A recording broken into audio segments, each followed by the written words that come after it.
Ano pang hinihintay nyo? Tara, samahan niyo ako.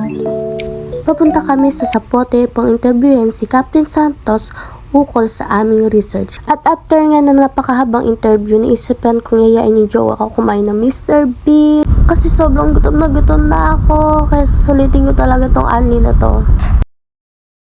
At kinabukasan ay Christmas party ng mga kids kung saan ako nag-work as assistant teacher. Yay! Cute! Kasama yung mga parents nila. Yan. Tamang dance si Jollibee. Todo hataw yan. Enjoy yung mga kids talaga. Kami na mga teacher ay todo guide sa mga kids. At kita mo talaga sa mga kids na nag-i-enjoy sila kay Jollibee.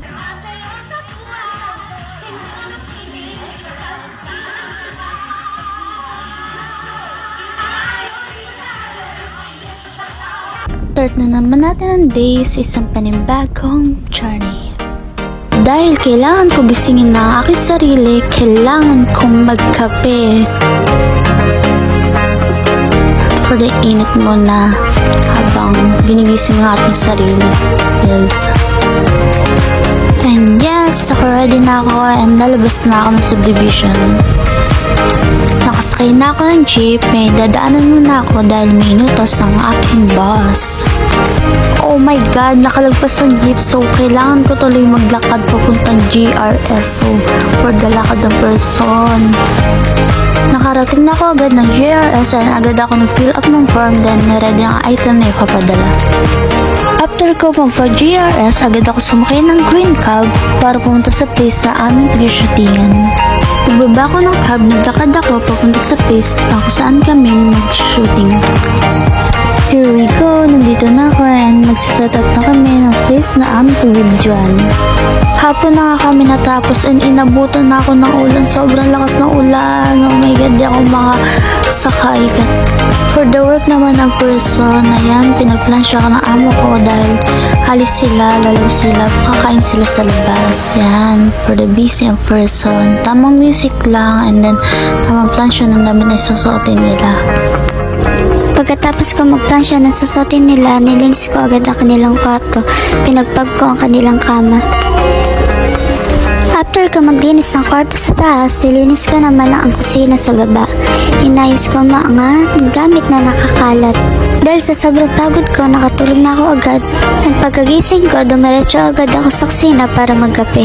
Antok pa, hikab, antok pa yan. Kailangan natin maaga kasi daming gagawin. After sa service, umuwi na din ako agad. Ayan, para biyahe para makatulog muna ako saglit bago kami mag-date ni Mr. Yeah. Nakauwi na nga ako. Ayan, for the bali-bali muna tayo. Yes, andito na nga kami sa Newport kasama nga kay Mr. Yan.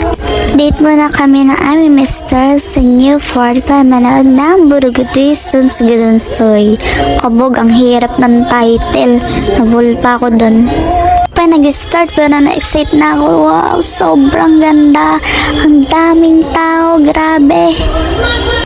Ganda-gandaan muna tayo sa gilid habang nag-iintay. And yes, sobrang ganda. Super nakaka-enjoy siya. So, nakaka-amaze. Oh my god. Yung props, yung gamit nila. Oh my god. Ang galing nila umacting. Sulit yung 2K. Palabas na nga kami yan. Kitang-kita man naman nag-enjoy ako. Sobrang sayag. Hindi pa tapos ang araw natin. Pag uwi ko, instorbo ko ng alaga ako. Nagpaluto siya yan. For the gulo yan. Nakaisip na ng bagong recipe sa TikTok.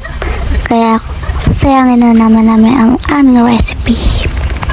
Yung sa gilid na babae ay kanyang mother, ang aking boss. Yan. Tamang nod lang siya sa amin habang nanggugulo kami sa kusina. Sinama ko ng boss ko para mag-bar. Yan, alauna na yan ng umaga. My God, for the buyat na naman person. Yan, pero enjoy. Yan, picture, tamang selfie, ang daming tao. Oh my God, na-excite tuloy ako. Yan, picture. Papansin yan. Ay. Nag-order na nga ng food ang boss ko, yan. Lalapangin namin habang nanonood yan. Sarap. At syempre, hindi mawawala ang sun with light, kaya nga tayo may pulutan, di ba? Yan. Order nga ang amo ko na isang bucket. Ang dami. Ubusin namin yan. Karabals. Dahil ubus na ang pulutan, umorder uli kami. Yan. Yan, nag-CR muna ako yan. Lasing na yan pero nakuha pa rin mag-picture-picture. Pauwi na nga kami yan. Inumaga na kami. 5 a.m. na something.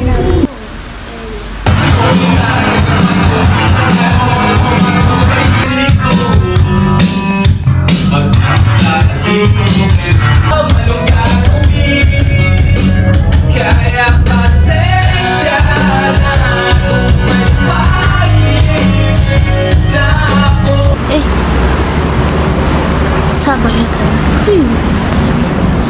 Oh my God, ang lamig dito sa Canada. Guys, nasa Canada na ako. Sunday na and Christmas party naman namin sa church. Kaya further ready and prepare ng makeup. Ayan, tinupad ko ang pangarap ng maging clown. My name is Ching.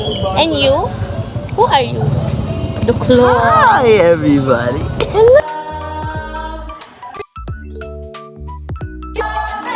Sino mananalo? Vivote! Sino ang sumasaya? Vivote! Vivote!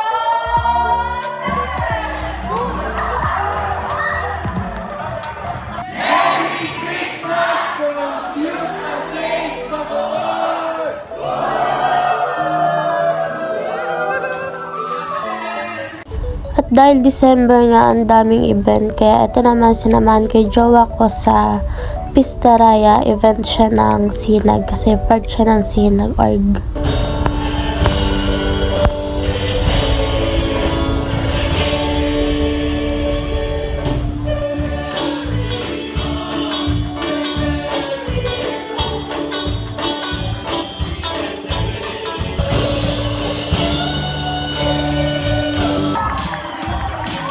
And the next day is umuwi ako sa Paranaque kaya nag-banding kami ng kapatid ko, sila mama, punta kami ng SM Sukat, nag-banding kami, naglaro, kumain.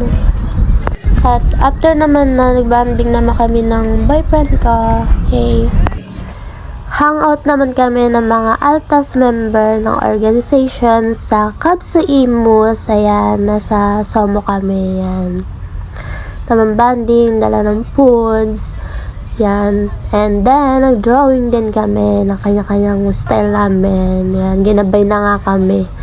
Yan, oras na nakauwi. Minsan lang naman to, kaya sulitin na talaga. Yan, ganda ng super cute anak ko. Kaya, tinig ko siya ng video. Yan, share kami, bakit kami sumali sa Altas, share kami ng mga namin. Nagda-drawing. Ayun, parang kumuha lang din sa mga kaklase namin na mga nagda-drawing. And also, may alam sa arts. And kaya ayun, kaya ang mostly na mga naging officers dati, pakilala lang namin. And marunong lang din sa arts. Ito yung time na nag-start na yung game. And kung mapapansin nyo dun sa ako sa dulo, nanguhula. God, di ko mahulaan yung drawing. Super ang hirap. Kasi naka-fold yun magdo-drawing. Yan, tamang lang ako. Halubilo sa mga ka-member since first time ko lang sila ma-meet. Yan, banding-banding, tawanan. Yan, ginagayad na kami ng president namin sa sa game na gagawin namin. So, para may idea kami. Yan. Yan, may nakita pa kami patay na ipaklong.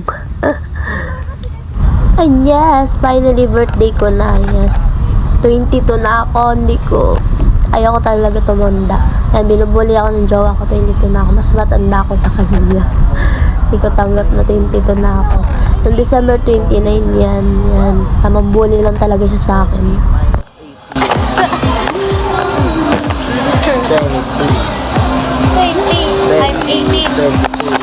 14.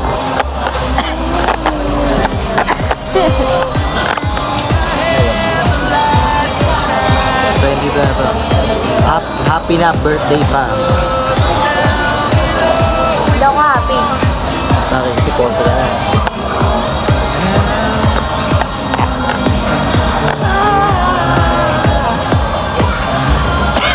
Abot. Tayo ito. May ka. Ito yung handa ko. Baboy. Lechon. Lilechon ko na ito mamaya.